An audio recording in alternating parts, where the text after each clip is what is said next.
Hola chicos, ¿cómo están? ¿Qué tal su día? ¿Qué tan interesante les ha sido este tema? Pues ahora es momento de ver este video que les va a ayudar a poder responder el siguiente ejercicio de su manual.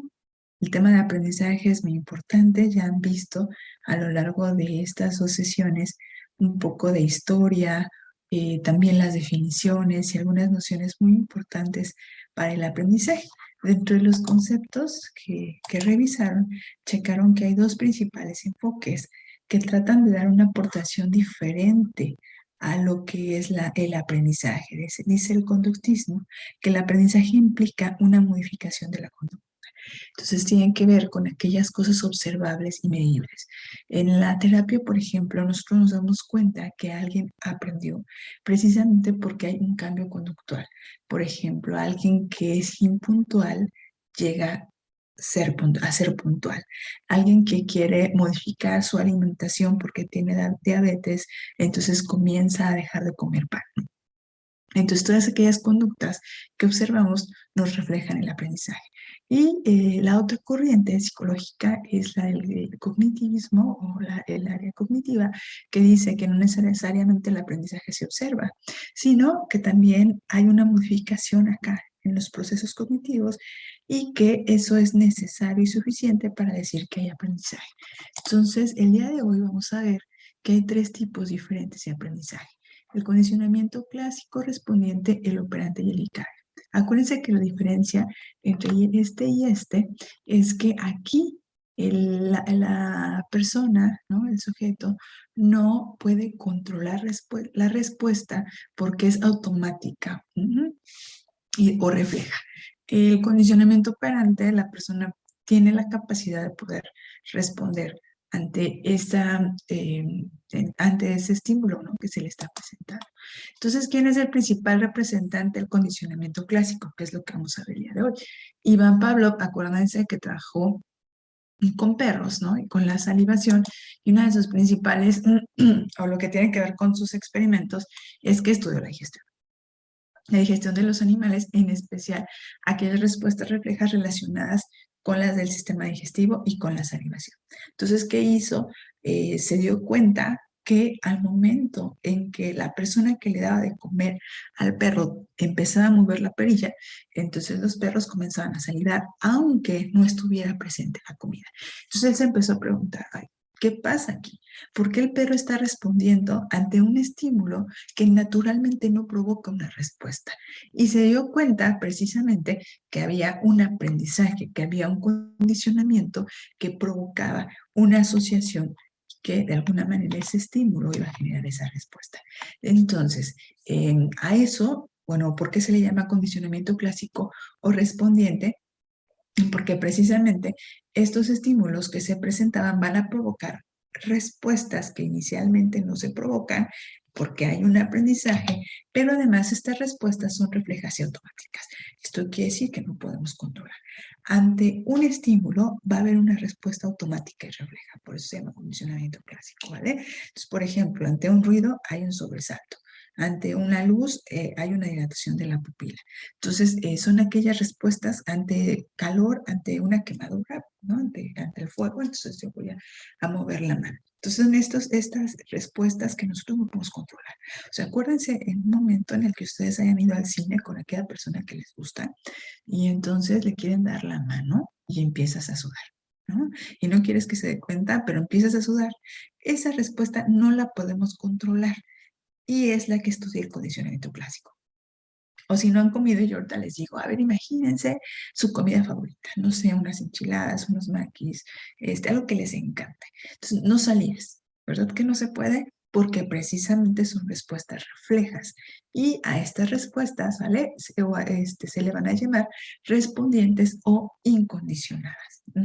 Porque, les repito, son involuntarias y son automáticas.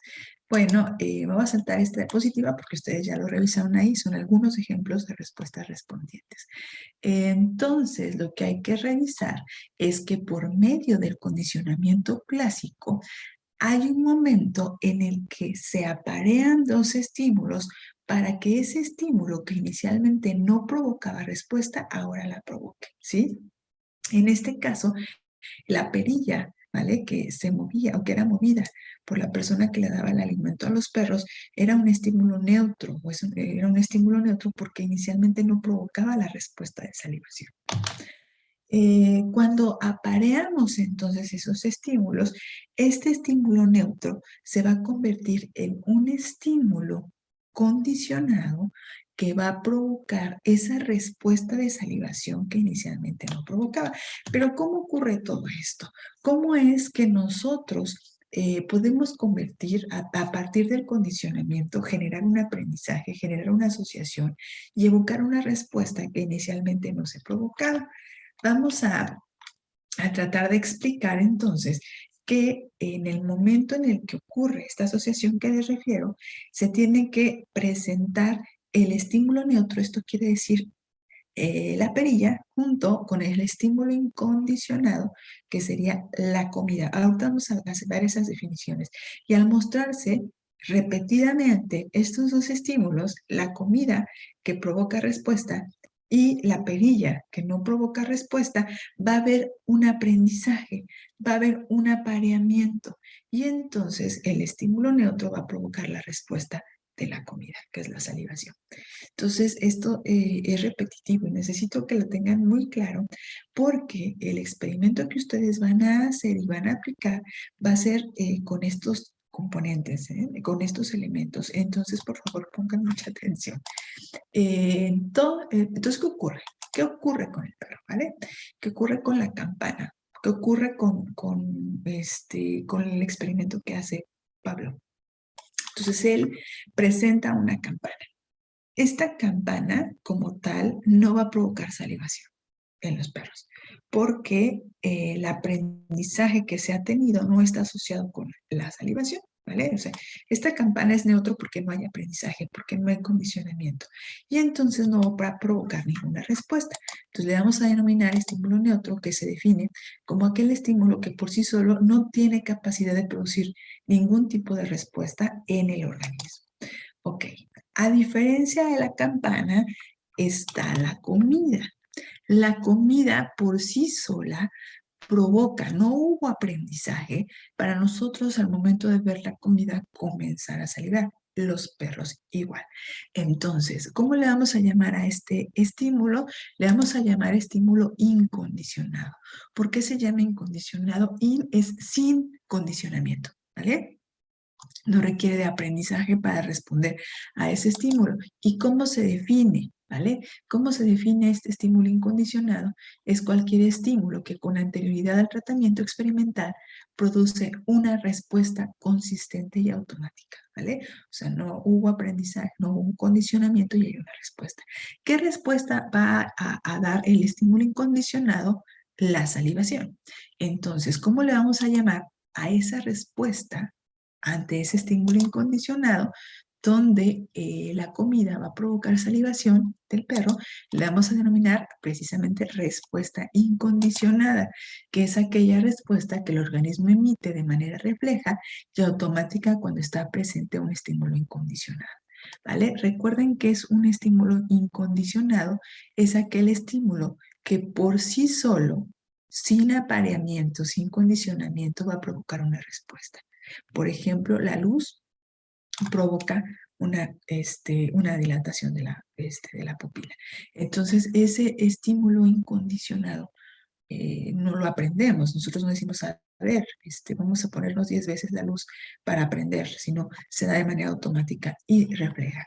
Ahora, en el momento en el que yo voy a presentar la campana, la comida, la campana, la comida, porque acuérdense que les acabo de decir que para que este estímulo neutro comience a provocar una respuesta, debe de presentarse de manera repetida, ¿vale? Entonces, y se debe de presentar junto con el estímulo incondicionado, que es la comida. Entonces, campana, comida, campana, comida. Después de varias repeticiones, entonces hay una asociación o un apareamiento, y en ese momento la campana que provoca una respuesta, le vamos a llamar estímulo condicionado.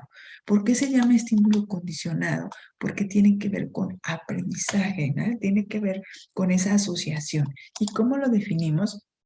como aquel estímulo que se asocia unas cuantas veces con el estímulo incondicionado. Acuérdense que el estímulo incondicionado es la comida, para que adquiera la capacidad de evocar una respuesta muy similar a la que desencadena la comida, ¿no? O el estímulo incondicionado. Ok. Y bueno, este experimento que aplicó este autor se le llamó demorado, ¿vale? Y ahorita vamos a ver por qué se llama demorado. Ahora, cuando la campana ya tiene aprendizaje, ya hago una asociación, entonces va a provocar una respuesta. Y esa respuesta también es la salivación. En ese momento tenemos una respuesta condicionada, porque esa respuesta es provocada por un estímulo condicionado. ¿Y cómo se define? Como aquella que es producida solo con el estímulo condicionado, en este caso con la campana. ¿Vale? Ahora, a manera de resumen, ¿qué vimos aquí? ¿Cuáles son los pasos del condicionamiento clásico? Primero, nosotros tenemos un estímulo neutro, que es la campana, y esta no va a provocar ninguna respuesta. Posteriormente, este estímulo neutro se va a presentar al mismo tiempo con la comida, que es el estímulo incondicionado.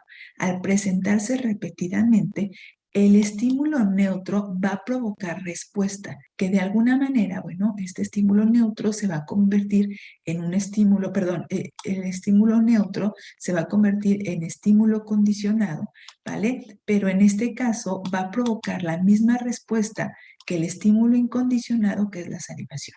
Entonces aquí la carne provoca la salivación, por eso se llama respuesta incondicionada, pero en el momento en que el estímulo neutro se convierte en estímulo condicionado, va a provocar la respuesta condicionada. Y es así como nosotros vamos a crear o generar un aprendizaje a partir del condicionamiento. ¿Listos para responder su manual? Pues adelante, chicos y chicas, y un gusto saludarlos y saludarlas.